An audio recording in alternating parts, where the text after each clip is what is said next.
হলে দেবনাথবাবু ভীষণ কষ্ট পায়। নিতাইদার কাছে পাঠিয়ে দিয়েছে ওআরএস গুলো।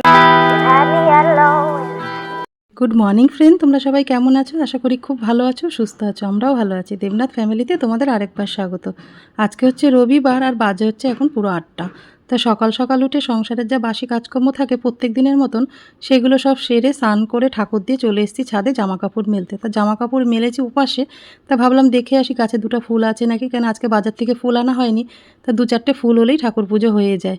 তা দেখো এসে দেখছি 2-4টে ফুলই ফুটে আছে। তা সেইগুলোই তুলে নিয়ে এখন ঠাকুরকে দেবো। আর দেখো গাছগুলো কীরকম মানে পাতাগুলো হলুদ হয়ে গেছে, কেন বুঝতে পারছি না কেন যেরকম হলুদ হয়ে গেছে। তা সেইগুলো একটু ছেটে পরিষ্কার করে দেবো। গাছ যেরকম আমাদের ফুল ফল দিতে এতটাই সাহায্য করে, তা আমাদেরও তো উচিত গাছগুলোকে একটু পরিষ্কার পরিচ্ছন্ন করে রাখা। সেইগুলোই করে নিয়ে এখন নিচে যাব। তা নিচে গিয়ে একটা দারুণ ব্রেকফাস্ট তোমাদের সাথে শেয়ার করবো। আর পুরো ব্লগটা তোমরা দেখতে থাকো, আশা করছি তোমাদের ভালোই লাগবে।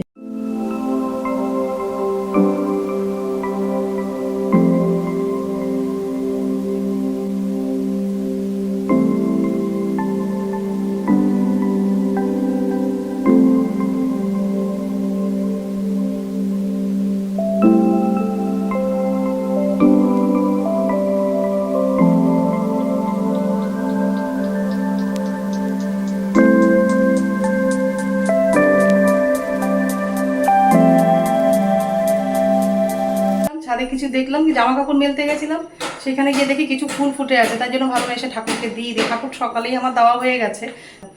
সকালে চলে এসেছি ব্রেকফাস্ট বানাতে। ছেলের কালকে থেকে প্রচণ্ড জ্বর, জানো তো। প্যারাসিটামল দুটো খেয়েছে, সকালে একটা রাতে একটা। জ্বরটা এখন একটু কম আছে, একটুখানি ফুড পয়জন হয়ে গেছে, শরীরটা খারাপ। আমি হালকা একটু টিফিন করে দেবো।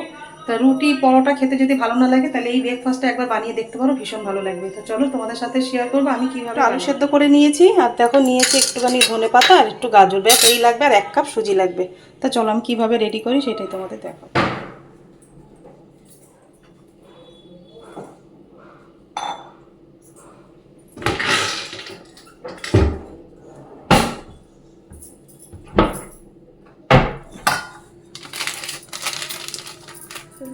এক কাপ সুজি নিয়ে নেবো। তো 1 কাপই আছে, এইটুকুই করবো, বেশি করবো। সুজিটাই মিক্সি জারের মধ্যে দিয়ে দেবো। 1 কাপ সুজি নিয়েছি আমি, 1.5 কাপ জল দেবো। এই দেখো 1 কাপ জল দিয়ে দিলাম, আর এই 1/2 কাপ দিয়ে দিলাম। এটা মিক্সিতে একদম মিহি পেস্ট। চাটু গরম হয়ে গেছে, চাটুর মধ্যে অল্প একটু সাদা তেল দিয়ে দেবো, চামচ মতন, ব্যাস। একটু সাদা জিরে দিয়ে দিলাম, ছোটো চামচের 1 চামচ আদা বাটা, একটু জিরের গুঁড়ো, ঝালের জন্য দিলাম একটা কাঁচা লঙ্কা বাটা, আর দেবো একটুখানি হলুদ। আর একই সঙ্গে 2টো আলু সেদ্ধ করে রেখেছি, ওটাও দিয়ে দেবো।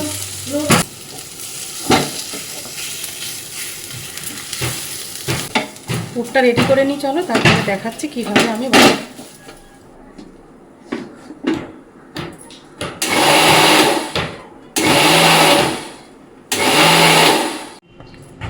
সুজিটা কতটা মিহি পেস্ট করে ফেলেছি, এটা বাটির মধ্যে একটা ঢেলে দেবো। এটা ধুয়ে একটু জল দেবো। একটা গাজর আমি কুচিয়ে রেখেছি, এটা আমি দিয়ে দেবো। অল্প দিচ্ছি, বেশি দেবো, অনেকটা হয়ে গেছে। একটু কুচানো ধনে পাতা,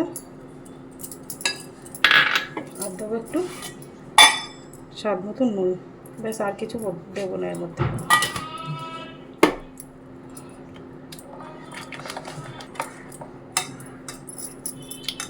নুন ঠিকঠাক আছে।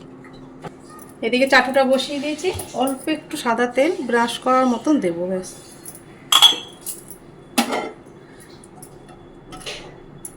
চারিদিকে ঘুরিয়ে নিয়ে যে সুজির ব্যাটারটা এর মধ্যে অল্প করে দিয়ে দেবো। দেখো জিনিসটা ভালোভাবে হয়ে গেছে। এই যে আলুর পুরটা করে রেখেছিলাম, এটা এবার মাঝখানে ভালো করে দিয়ে দেবো। এবার এই দিকে উল্টাতে হবে, এই সাইড দিয়ে এরকম।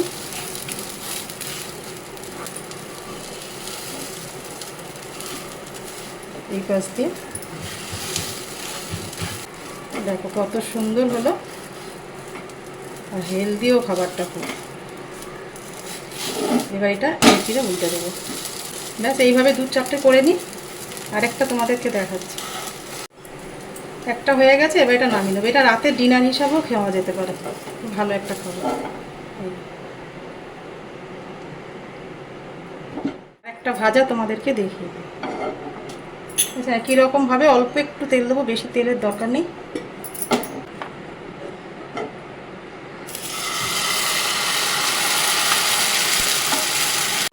এই যেটা হয়ে এসছে, এবার আলুর পুরটা মাঝখান থেকে দিয়ে দেবো, দিয়ে একই রকমভাবে দু সাইড দিয়ে এইভাবে নিয়ে দেবো।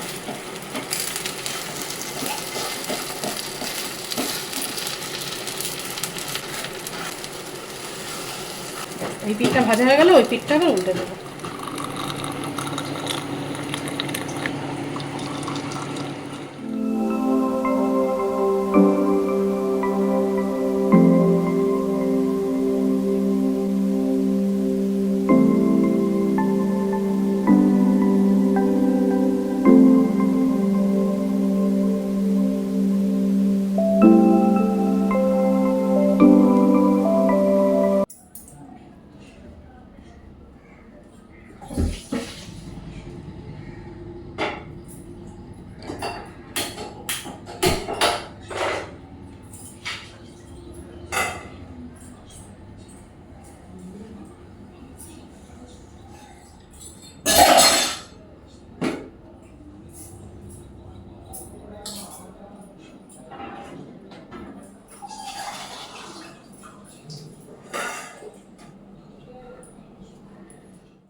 ভাত বসিয়ে দিয়ে ব্রেকফাস্ট করেছিলাম, মানে কিছুটা নোংরা হয়েছিল, সেগুলো পরিষ্কার করে নিয়েছি। এবার রান্নাবান্নাগুলো করবো।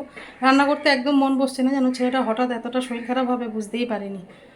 মানে জ্বরটা ছিল দুদিন, তারপরে এখন এত পেটের প্রবলেম হয়ে গেছে, বারেবার পটিতে যাচ্ছে। কালকে থেকে অত বড় ছেলে না, একদম নেতিয়ে পড়েছে।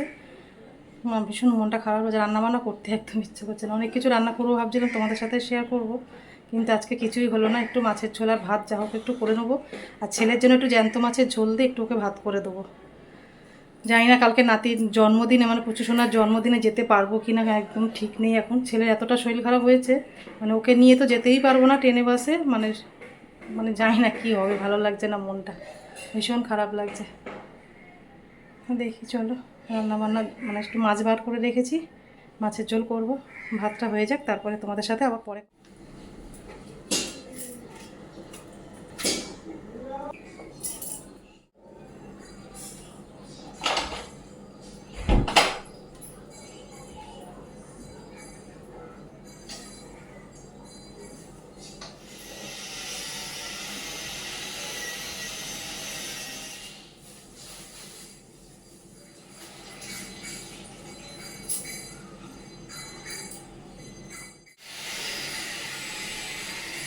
এই যে রান্না করতে চলে আসলাম, কড়াই দেখো গরম হয়ে গেছে। আর ওই দেবনাথ পাঠিয়ে দিয়েছে ওই দাদার কাছ দিয়ে ছেলের জন্য, এই যে কাঁচকলা আর এই যে শিং মাছ ছেলের জন্য।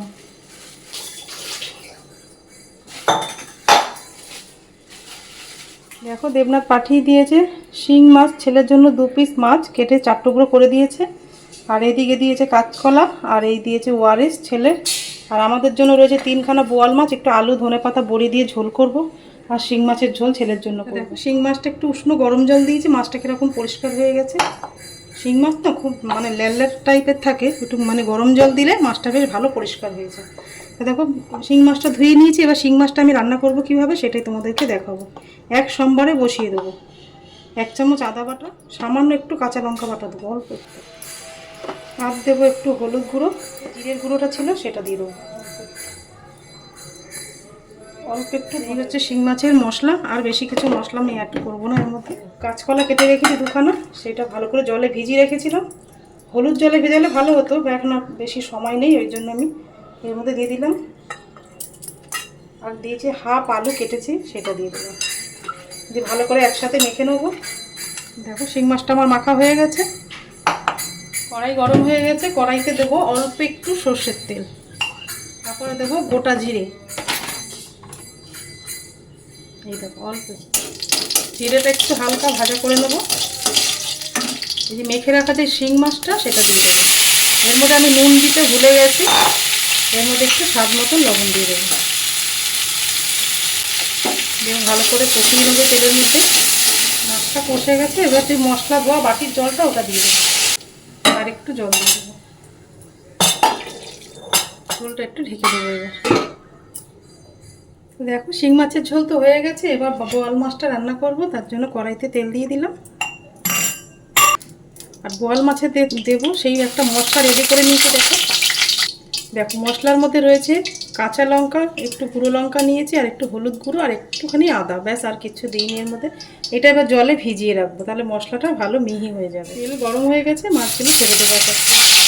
দেখো বোয়াল মাছগুলো আমার সব ভাজা হয়ে গেছে।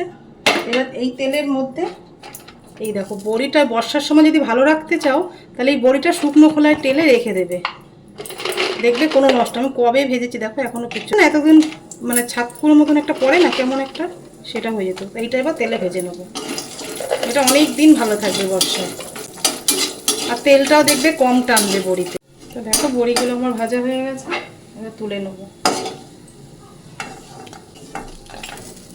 কড়াইতে অল্প একটু সর্ষের তেল দিয়ে দেবো, ওই তেলের মধ্যে দেবো কালো জিরে, ধুয়ে রাখা আলুটা। দেখো আলুটা ভাজা হয়ে গেছে। এই যে জলের মধ্যে যে মশলাটা রেডি করে রেখেছিলাম, কাঁচা লঙ্কা, হলুদ, নুন, লঙ্কার গুঁড়ো আর একটুখানি আদা, এটা এবার দিয়ে দেবো। দেখো মশলাটা আমার একদম কষে গেছে, এবার জলটা দিয়ে দেবো। এই ঝোলের মধ্যে একটুখানি ধনেপাতা আমি দিয়ে দেবো, যাতে ধনেপাতার গন্ধটা পুরো ঝোলটার মধ্যে মিশে যাবে। এবার একটু ঢেকে দেবো।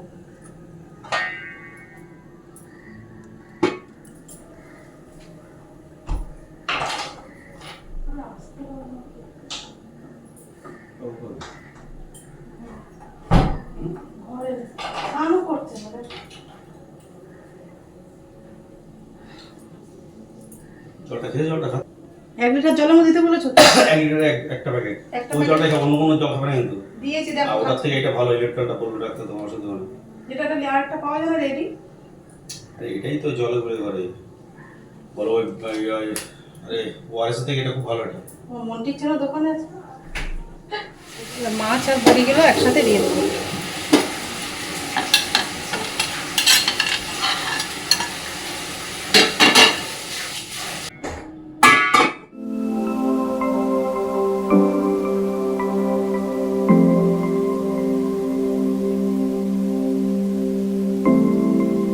বোয়াল মাছের ঝোল আমার একদম রেডি হয়ে গেছে। ধনেপাতা বড়ি দিয়ে বোয়াল মাছের ঝোল একবার এভাবে বানিয়ে খেয়ে অবশ্যই আমাকে কমেন্টে জানিও, দারুণ লাগে খেতে জানো বোয়াল মাছ। আর হচ্ছে বাবুর এই যে শিং মাছের ঝোল অল্প তেলে একদম রান্না করেছি, ব্যাস এই আজকে রান্না করেছি জানো, তার বেশি কিছু করতে পারিনি। আর এদিকে ভাতটা আজকে তো এক কাণ্ড ঘটিয়ে দিয়েছি আমি আজকের জীবনে। 30 বছরের এই প্রথম আমার কাছে ভাতটা আমার কাছে এরকম হলো, মানে ভাতটা জল দিয়ে বসিয়েছি, ওখানে বসে এডিটিং করছিলাম, সেই ফাঁকে কী করেছে ভাত পুরো জলের সাথে মিশে একদম যেভাবে পোলাও হয় সেইভাবে হয়ে একদম শুকিয়ে গেছে। ফ্যান গিয়ে এসে ফ্যান ঝাড়তে এসেছি, কিন্তু ফ্যান আর এক ফোঁটা নেই ভাতের মধ্যে, মানে এই প্রথম হলো জানো তো, ভীষণ অবাক লাগছে। তো চলো রবিবারে রান্নাবান্না তো একদম কমপ্লিট হয়ে গেছে, রাতেবেলা তরকা ভেজানো রয়েছে, সেটাই ভাবছি করব। তো চলো।